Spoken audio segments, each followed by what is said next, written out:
નમસ્કાર મિત્રો, સ્વાગત છે તમારું આજના એક નવા વિડીયોમાં। આજે આપણે વાત કરીશું કે જન્માષ્ટમી 2025 મુહૂર્ત। કૃષ્ણ જન્માષ્ટમી 2025નું શુભ મુહૂર્ત અને મહત્વ જાણો। તો એ પહેલાં જે મિત્રો ચેનલ પર નવા છે તેમને ખાસ નમ્ર વિનંતી કે વિડીયોને લાઈક, શેર અને ચેનલને સબસ્ક્રાઈબ કરવાનું ભૂલશો નહીં। તો ચાલો શરૂ કરીએ આજનો ખાસ મહત્વપૂર્ણ સ્ટોરી વિડીયો। હિન્દુ ધર્મમાં અત્યંત મહત્વપૂર્ણ ગણાતો ભગવાન શ્રી કૃષ્ણના જન્મનો પવિત્ર તહેવાર જન્માષ્ટમી દર વર્ષે ભાદ્રપદ મહિનાના કૃષ્ણ પક્ષની અષ્ટમી તિથિએ ઉજવવામાં આવે છે। જ્યોતિષ રાધાકાંત વાત્સના જણાવ્યા અનુસાર વર્ષ 2025માં ભગવાન શ્રી કૃષ્ણની 5252મી જન્મોત્સવ ઉજવવામાં આવશે। આ દિવસે ભક્તો ભગવાન શ્રી કૃષ્ણના બાળ સ્વરૂપની પૂજા કરીને, ઉપવાસ કરીને અને વિવિધ ધાર્મિક કાર્યક્રમોનું આયોજન કરી તેમના જન્મની ઉજવણી કરે છે। જન્માષ્ટમી 2025 ક્યારે છે? શાસ્ત્રો અનુસાર જન્માષ્ટમીની તિથિ ભાદ્રપદ કૃષ્ણ પક્ષની અષ્ટમીના રોજ રોહિણી નક્ષત્રની રચના થતી હોય છે।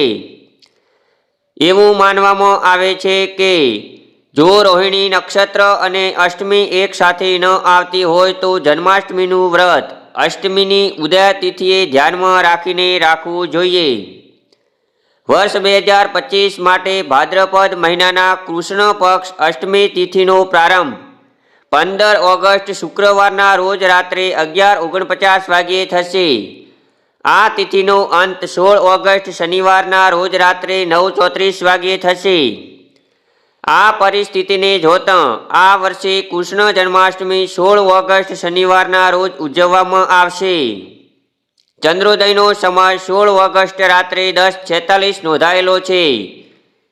જોકે રોહિણી નક્ષત્રનો પ્રારંભ 17 ઓગસ્ટ રવિવારના રોજ સવારે 4:38 વાગ્યે થશે અને તેનો અંત 17 ઓગસ્ટ રવિવારના રોજ બપોરે 3:17 વાગ્યે થશે। જન્માષ્ટમી 2025નું શુભ મુહૂર્ત। જન્માષ્ટમી 2025 પર વિવિધ ધાર્મિક કાર્યો માટે કેટલાક શુભ મુહૂર્તો ઉપલબ્ધ છે। ઉદય તિથિથી એટલે કે 16 ઓગસ્ટની સવારથી વ્રત શરૂ થશે। 16 ઓગસ્ટની રાત્રે લડ્ડુ ગોપાલને જળાભિષેક અને પંચામૃત સ્નાન કરાવવામાં આવશે। આ કાર્યો શુભ મુહૂર્તમાં કરવા શ્રેષ્ઠ રહેશે। મધ્યરાત્રિ નીતિ મુહૂર્ત 16 ઓગસ્ટ રાત્રે 12:04 થી 12:47। આ મુહૂર્તમાં લડ્ડુ ગોપાલને જળાભિષેક અને પંચામૃત સ્નાન કરાવવામાં શુભ રહેશે અને લાભદાયી પણ રહેશે। બ્રહ્મ મુહૂર્ત 16 ઓગસ્ટ 2025 સવારે 4:24 થી 5:07। આ સમય જન્માષ્ટમીના દિવસે પવિત્ર સ્નાન અને ઉપવાસ સંકલ્પ માટે શુભ રહેશે। વિજય મુહૂર્ત 16 ઓગસ્ટ બપોરે 2:37 થી 3:30। આ મુહૂર્ત ખાસ ધાર્મિક વિધિઓ અથવા સંકલ્પ સાથે કરવામાં આવેલા ખાસ દાન માટે શુભ ગણાશે। ગૌધુલી મુહૂર્ત 16 ઓગસ્ટ સાંજે 7 થી 7:22। આ મુહૂર્ત સાંજની પૂજા અને લડ્ડુ ગોપાલની આરતી માટે શ્રેષ્ઠ સાબિત રહેશે। જન્માષ્ટમીનું મહત્વ શું છે તે જાણીએ। જન્માષ્ટમીનો તહેવાર હિન્દુ ધર્મમાં અત્યંત મહત્વપૂર્ણ માનવામાં આવે છે, કારણ કે તે ભગવાન શ્રી કૃષ્ણના જન્મનો પવિત્ર દિવસ છે।